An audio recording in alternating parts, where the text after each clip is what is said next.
വാഷിന് മുമ്പ് ചെയ്യണേന്ന് കാണിച്ചു തരാം. ഞാൻ ഇതുവരെ മുടിയിൽ യാതൊരു കെമിക്കൽ ട്രീറ്റ്മെൻറ്റ്സും ചെയ്തിട്ടില്ല. ഇതിനൊന്നിനും ഞാൻ എതിരൊന്നുമല്ല. ഈ ഹെയറിൽ എന്തെങ്കിലുമൊക്കെ ട്രീറ്റ്മെൻറ്റ് ചെയ്ത് കഴിഞ്ഞാൽ അത് അതിനനുസരിച്ച് മെയിൻറ്റെയിൻ ചെയ്യേണ്ട ആവശ്യമുണ്ട്. അപ്പോൾ മെയിൻ്റനൻസിൻ്റെ റിക്വയർമെൻറ്റും കൂടും. അപ്പോൾ ഐ തോട്ട് ഇറ്റ്സ് ബെസ്റ്റ്. ഞാൻ ഒരു കെമിക്കൽ ട്രീറ്റ്മെൻറ്റ്സോ ഒന്നും ഞാൻ ചെയ്തിട്ടില്ല. അപ്പോൾ എൻ്റെ ഒരു സിമ്പിൾ റൊട്ടീനാണ്. നമ്മൾ പണ്ട് മുതലേ നമ്മളുടെ പാരൻസൊക്കെ പറയുന്ന രീതിയിലുള്ള സിമ്പിൾ രീതിയാണ്. പിന്നെ നമുക്ക് കുറച്ച് അറിവൊക്കെ വന്നു കഴിഞ്ഞപ്പോൾ കുറച്ച് ഡൂസ് ആൻഡ് ഡോൺസ് നമുക്ക് മനസ്സിലായി. അപ്പോൾ അങ്ങനെ എപ്പോഴും ഞാൻ ഹെയർ വാഷ് ചെയ്യാറില്ല. ഡെയിലി ഹെയർ വാഷ് ചെയ്യുന്നത് കൊണ്ട് ഒരു പ്രശ്നമില്ല. ഡെയിലി ഹെയർ വാഷ് ചെയ്തുകൊണ്ട് മുടി കൊഴിയും അങ്ങനത്തെ അല്ലെങ്കിൽ അങ്ങനെയൊന്നും ഞാൻ ബിലീവ് ചെയ്യുന്നില്ല. ലൈക്ക് എപ്പോഴാണോ സ്കാൽപ്പ് ഓയിലി ആവുക, ഇപ്പം നമ്മൾ നല്ല വർക്കൗട്ടൊക്കെ ചെയ്യുന്നുണ്ട്, ഇപ്പം ഡെയിലി അങ്ങനത്തെ ഹീറ്റിലും ഡെയിലി അങ്ങനെ സ്വെറ്റ് ചെയ്യണമൊക്കെ ഒരു സ്കാൽപ്പുള്ള ആളാണെന്നുണ്ടെങ്കിൽ ഒബ്വിയസ്ലി നമ്മൾ ഡെയിലി കുളിക്കണം. ഡെയിലി കുളിച്ച് ആ ഡേർട്ടൊക്കെ മാറ്റണം. പിന്നെ യൂസ് ചെയ്യുന്ന ഷാംപൂവിൻ്റെയും നമ്മൾ എന്തൊക്കെയാണ് യൂസ് ചെയ്യണം അതിൻ്റെ ഇപ്പോൾ കെമിക്കൽസ് കൂടുതലാണെങ്കിലോ ഇത്തിരി ഹാർഷ് ആണെങ്കിലോ അങ്ങനെയൊക്കെയാണ് പിന്നെ ഡാമേജ് ഡെയിലി ഉള്ള ആ ഡാമേജ് വരിക. അപ്പം ഞാൻ ഡെയിലി കുളിക്കാറില്ല. ട്രോൾ ചെയ്യരുത്. ഡെയിലി ഹെയർ വാഷ് ചെയ്യാറില്ല. എപ്പോഴാണോ എനിക്ക് തോന്നുക, അതായത് ഓൾട്ടർനേറ്റീവ് ഡേയ്സ് ആയിരിക്കും എൻ്റെ ഒരു routine. Alternative days hair wash ചെയ്ത് കഴിഞ്ഞാൽ എനിക്ക് വർക്കാവാറുണ്ട്. ഇനിയിപ്പോൾ ഡാൻഡ്രഫൊക്കെ ഉള്ള ടൈമോ അങ്ങനെയൊക്കെ വല്ല എന്തെങ്കിലും പ്രോബ്ലംസ് ഉണ്ടെങ്കിൽ ഞാൻ ഡെയിലി ഹെയർ വാഷ് ചെയ്യും. അങ്ങനെയാണ് എൻ്റെ ഒരു റുട്ടീൻ. അപ്പോൾ ഇന്ന് എൻ്റെ ഹെയർ വാഷ് ഡേ ആണ്. ഞാൻ യൂഷ്വലി ഒരു ഹെയർ വാഷിന് മുമ്പ് ഈ ഓയിൽ വെച്ചിട്ട് ഞാൻ നല്ലോണം മസാജ് ചെയ്യും. ഇതെനിക്ക് വീട്ടിൽ നിന്ന് തന്നതാണ്. എനിക്ക് ഇത് കറക്റ്റായിട്ട് ഇതെന്താണ്, ഇതിലെന്തൊക്കെയാണെന്ന് പറയാനുള്ളത്. പക്ഷെ കുറേ പേർക്കും അറിയായിരിക്കും ഇതിലെന്തൊക്കെയാണ്.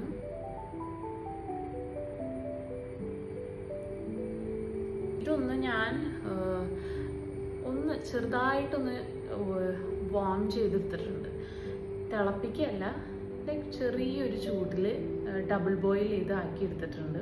നമ്മുടെ അമ്മമാരും ഒക്കെ കുറേ എണ്ണയിട്ട് അങ്ങ് പൊത്തി വയ്ക്കും. പക്ഷെ കുറേ എണ്ണയിട്ടുകൊണ്ട് നമുക്ക് പ്രത്യേകിച്ച് പ്രയോജനമൊന്നുമില്ല. നമ്മൾ എങ്ങനെയൊക്കെ ആയാലും നമ്മൾ തലയിൽ ഓയിൽ ചെയ്തിട്ടുണ്ടെങ്കിൽ ആ ഓയിൽ നല്ലോണം വാഷ് ചെയ്ത് കളയണം. ഓയിൽ വെച്ചുകൊണ്ട് നമ്മൾ നടക്കരുത്. നമ്മുടെ ക്ലൈമറ്റ് അതിന് സ്യൂട്ടബിൾ അല്ല. ഇപ്പോൾ നല്ല ചൂടാണ്, വേർക്കും നമ്മൾ. അപ്പോൾ ആ ഓയിലും ഒക്കെ കൂടി മിക്സായി കഴിയുമ്പം, ഓയിലും ഡേർട്ടൊക്കെ മിക്സ് ആയി കഴിയുമ്പോൾ നമുക്ക് നല്ല ഡാൻഡ്രഫിൻ്റെ ഇഷ്യൂസൊക്കെ വരാൻ ചാൻസ് ഉണ്ട്. എങ്ങനെയൊക്കെ ഓയിൽ ഇട്ടിട്ടുണ്ടെങ്കിലും അത് നന്നായിട്ട് ഷാമ്പു വെച്ചിട്ട് വാഷ് ചെയ്ത് കളയും. ഞാൻ അതിൻ്റെ റെമിനൻസ് ഒന്നും വെക്കില്ല തലയിൽ. ബട്ട് ഒരു 10-15 മിനിറ്റ്സ് ഞാൻ നല്ല സ്കാൽപ്പ് നന്നായിട്ട് മസാജ് ചെയ്ത് കൊടുക്കും ഈ ഓയിലുകൊണ്ട്. ഇന്ന പെർട്ടിക്കുലർ ഓയിൽ ഇട്ടത് കൊണ്ട്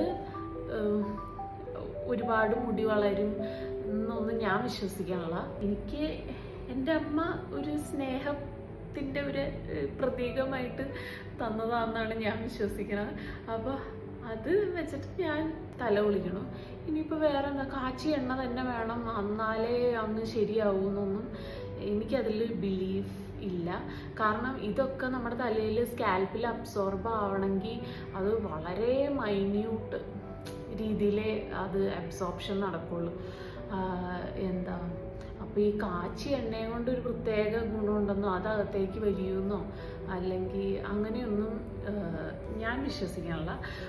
നമ്മൾ എന്താണോ കഴിക്കുന്നത്, നമ്മളുടെ ബോഡി നമ്മൾ എങ്ങനെയാണോ മെയിൻറ്റെയിൻ ചെയ്യുന്നത്, അതായത് നമ്മളുടെ സ്ട്രെസ്സ്, നമ്മൾ ഹാപ്പി ആയിട്ടിരിക്കുന്നത് അല്ലെങ്കിൽ സ്ട്രെസ്സ് മാനേജ് ചെയ്യണത്, അങ്ങനെയൊക്കെ ആ രീതിയിൽ നമ്മൾ നല്ലോണം നല്ല ഫുഡുകൾ കഴിക്കണത്, ഇതൊക്കെയാണ് ഹെയർ ഗ്രോത്തിന് നമുക്ക് ആക്ച്വലി ചെയ്യാൻ പറ്റിയത്. പിന്നെ നമുക്ക് ഇച്ചിരി ഏജ് പ്രോഗ്രസ് ചെയ്യുമ്പോൾ നമുക്ക് ഇച്ചിരി വൈറ്റമിൻ ഡെഫിഷ്യൻസീസ് ഒക്കെ വരാം. നമുക്ക് ഫുഡിൽ നിന്ന് അബ്സോർപ്ഷൻ എന്തോരം ഉണ്ടാവും എന്നുള്ളതിനൊരു ഡൗട്ടാണ്. അപ്പോൾ വി ക്യാൻ ഒരു ഡോക്ടറിനെ കൺസൾട്ട് ചെയ്തതിന് ശേഷം നമുക്ക് വൈറ്റമിൻസ് വേണ്ടത് ആഡ് ചെയ്ത് അതിലൊക്കെ പ്രയോജനം ഉണ്ടാവും എന്നാണ് ഞാൻ വിശ്വസിക്കുന്നത്. അല്ലാതെ ഓയിൽ മാറ്റി മാറ്റി ഉപയോഗിച്ചുകൊണ്ടോ അല്ലെങ്കിൽ ഇന്ന ബ്രാൻഡിൻ്റെ ഇന്ന ഓയിൽ അങ്ങനെയൊന്നും എനിക്ക് വിശ്വാസമില്ല. പക്ഷെ എല്ലാവരുടെയും ഇഷ്ടമാണ് അങ്ങനെ. അതുകൊണ്ടാണ് ഈ വീഡിയോയിൽ എനിക്ക് ഇത് ഈ ഓയിൽ എന്താണെന്നൊന്നും ഞാൻ അന്വേഷിക്കാണ്ടിരുന്നത്. സോ യെസ്,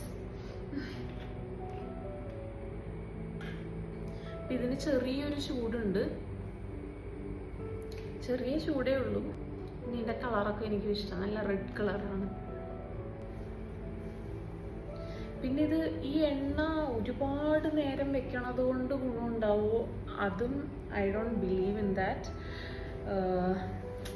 ഇത് അബ്സോർപ്ഷൻ നടക്കുക കുറച്ച് നേരത്തേക്ക് മാത്രമായിരിക്കും. പിന്നെ മസാജിങ് ആണ് അതിൻ്റെ എഫക്റ്റ്, അതായത് സ്കാൽപ്പിലേക്ക് നല്ല രക്തോട്ടം ഉണ്ടാവാനും അതിനൊക്കെ, പിന്നെ നമുക്കൊന്ന് റിലാക്സ് ചെയ്യാനും ഒക്കെ ഹെൽപ്പാവും. വേറെ ആരെങ്കിലും മസാജ് ചെയ്ത് കഴിഞ്ഞാൽ അതിന് ഡബിൾ എഫക്റ്റാണ്.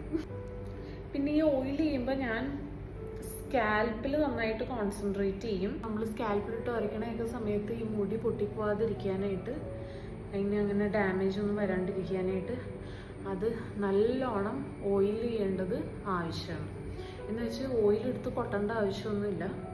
ഈ ഹെയർ ഫോളിനെ പറ്റി എല്ലാവരും കൺസേൺഡ് ആവാറുണ്ട്. എനിക്ക് തോന്നിയിട്ടുള്ളത് എല്ലാ ദിവസവും ഇച്ചിരി മുടിയൊക്കെ പോവും, അത് നോർമലാണ്.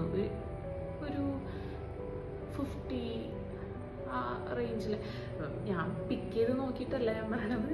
ലൈക്ക് അങ്ങനെ ഷ്രെഡ് ആവും. പിന്നെ നമ്മുടെ ഏജ് പ്രോഗ്രസ് ചെയ്യണതൊക്കെ ഒരു ഫാക്ടറാണ്. പക്ഷെ ഒരളവിൽ കൂടുതൽ നമുക്കറിയാൻ പറ്റുമല്ലോ, ഇപ്പം എനിക്ക് ഇത്തിരി അധികം ഹെയർ ഫോൾ ഉണ്ട്. അപ്പോൾ നമ്മളൊന്ന് അലേർട്ട് ആവണം, നമ്മളൊന്ന് ഡോക്ടറിനെ കാണിക്കണം, നമ്മളുടെ ബ്ലഡൊക്കെ ഒന്ന് ചെക്ക് ചെയ്യണം. പിന്നെ നമുക്ക് ഏജ് പ്രോഗ്രസ് ചെയ്യണതിൻ്റെ ഒപ്പം നമുക്ക് മുടിയുടെ തിക്നെസ് കുറയും. ഇപ്പോൾ എനിക്ക് എൻ്റെ ചെറുപ്പത്തിൽ അല്ലെങ്കിൽ എൻ്റെ ഒരു ടീനേജിലോ എൻ്റെ ഏർലി 20s ഉണ്ടായിരുന്ന ഒരു ഹെയർ തിക്നെസ് അല്ല ഇപ്പോൾ. അത് നമ്മുടെ ഫോളിക്കിൾസ് ഇവൻച്വലി കുറയാൻ ചാൻസ് ഉണ്ട്. പക്ഷേ അതൊക്കെ ഓരോരുത്തരുടെ ജനറ്റിക്സ് ഡിപ്പെൻഡ് ചെയ്തിരിക്കും. ഫോളിക്കിൾസ് ഒന്നും നേരത്തെ ഡെഡ് ആവാതിരിക്കാനായിട്ട് ഇപ്പോൾ PRP ഒക്കെ വന്നിട്ടുണ്ട്. നമുക്കെല്ലാവർക്കും മുടി നോക്കിയിരിക്കില്ലല്ലോ പണി, വേറെ ഇഷ്ടംപോലെ പണികളുണ്ടല്ലോ. ആ പണികളുടെയും ആ സ്ട്രെസ്സിൻ്റെയൊക്കെ ഇടയ്ക്ക് മുടി കൊഴിച്ചിൽ ഉണ്ടായില്ലെങ്കിലാണ് അത്ഭുതം. നമുക്ക് നന്നായിട്ടൊന്ന് മസാജ് ചെയ്ത് കൊടുക്കാം. ഹാർഷായിട്ട് മസാജ് ചെയ്തത്, അതായത് ചില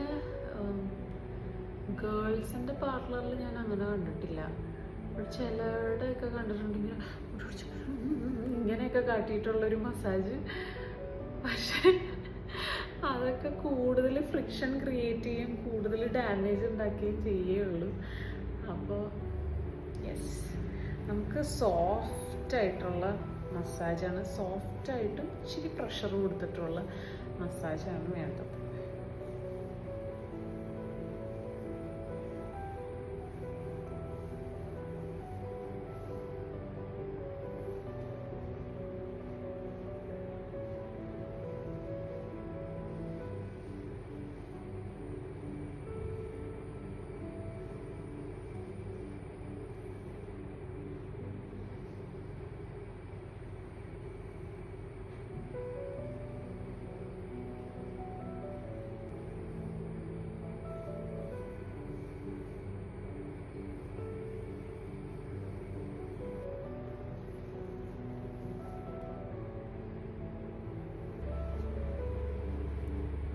മസാജിങ് കഴിഞ്ഞു. ഞാനൊരു 10 minutes ഒക്കെ നല്ലോണം മസാജ് ചെയ്തിട്ടുണ്ട്. ഇനി നമുക്ക് ഹെയർ വാഷ് ചെയ്യാം. ഹെയർ വാഷ് ചെയ്യുമ്പോൾ നമുക്ക് വേറെ കൺസേൺസ് ഒന്നും ഇല്ലാന്നുണ്ടെങ്കിൽ ഒരു മൈൽഡ് ഷാമ്പു വെച്ചിട്ട് ഹെയർ വാഷ് ചെയ്യണതാണ് ഇപ്പോഴും നല്ലത്. നല്ലോണം സ്കാൽപ്പിനെ കോൺസെൻട്രേറ്റ് ചെയ്ത് ഹെയർ വാഷ് ചെയ്യുക. പിന്നെ ഡയറക്റ്റ് ഷാമ്പു തലയിലേക്ക് അപ്ലൈ ചെയ്യാതെ അതൊന്ന് വെള്ളത്തിൽ ഒന്ന് ഡൈല്യൂട്ട് ചെയ്തിട്ട് അപ്ലൈ ചെയ്യുക. ആൻഡ് ഹോട്ട് വാട്ടർ ഒരിക്കലും ഉപയോഗിക്കാതിരിക്കുക. ഹോട്ട് വാട്ടർ ഉപയോഗിക്കുമ്പോൾ നമ്മളുടെ മുടി കൂടുതൽ ഡ്രൈ ആവും. കാര്യം നമ്മൾ ഫീമെയിൽസിന് എല്ലാവർക്കും ഒരു ഹോട്ട് വാട്ടർ ഷവറാണ് ഇഷ്ടം, മിക്കവർക്കും. അപ്പോൾ പക്ഷേ സ്കാൽപ്പിൽ നമ്മൾ തണുത്ത വെള്ളം ഉപയോഗിക്കണതാണ് നല്ലത്. ഇതൊക്കെ ഞാൻ പറയണത് എൻ്റെ ഓരോ ട്രയൽ ആൻഡ് എറർ മെത്തേഡ്, എൻ്റെ ഇത്രയും നാളത്തെ ഒരു ലൈഫിൽ എനിക്ക് ഇങ്ങനെ നമ്മൾ ഓരോ കാര്യങ്ങൾ നമുക്ക് ഉണ്ടാകുമ്പോൾ നമ്മളിങ്ങനെ നോട്ടീസ് ചെയ്ത് പഠിച്ച് അങ്ങനെയാണ് എനിക്ക് ഇങ്ങനൊരു റൊട്ടീൻ വരാൻ തുടങ്ങിയത്. These are the things which I believe in regarding hair. പിന്നെ വേറെ എന്തെങ്കിലുമൊക്കെ ടിപ്സ് ഉണ്ടെങ്കിൽ നിങ്ങൾ ഷെയർ ചെയ്യുക. ഞാൻ ഒരുപാട് ഇതിൽ ഇൻവെസ്റ്റ് ചെയ്യാത്ത ആളാണ്. ലൈക്ക് ഹെയർ കെയറിന് ഒരുപാട് അങ്ങോട്ട് ശ്രദ്ധിക്കാത്ത ആളാണ്. എനിക്കെപ്പോഴും ഇച്ചിരി ലോ മെയിൻ്റനൻസ് ആണ് ഇഷ്ടം, എനിക്കതേ പറ്റുള്ളൂ. അപ്പോൾ അതിന് എനിക്ക് ഈ ഒരു റുട്ടീൻ ഭയങ്കരമായിട്ട് ഹെൽപ്പ് ചെയ്യാറുണ്ട്. എനിക്ക് അങ്ങനെ എക്സ്ട്രാ ഒന്നും പോയി ചെയ്യേണ്ട വരാറില്ല. സോ ഐ തിങ്ക് ഇത് നിങ്ങൾക്ക് യൂസ്ഫുൾ ആവുമെന്ന് വിചാരിക്കുന്നു. ഇനി നമുക്ക് ഹെയർ വാഷ് ചെയ്തിട്ട് കാണാം. അപ്പോൾ അതേ കണ്ടോ, ഞാൻ മുടിയൊക്കെ നല്ലോണം ഹെയർ വാഷ് ചെയ്ത് നല്ലോണം ഒന്ന് ഡ്രൈ ചെയ്തിട്ടുണ്ട്. ഒരു ഹെയർ ഡ്രയർ ഉപയോഗിച്ച് നമുക്ക് മുടി നല്ലോണം ഉണക്കിയെടുക്കാം. നമ്മൾ ഈ നനഞ്ഞ പടി മുടി കുറേ നേരം അങ്ങനെ വെക്കണത് നല്ലതല്ല.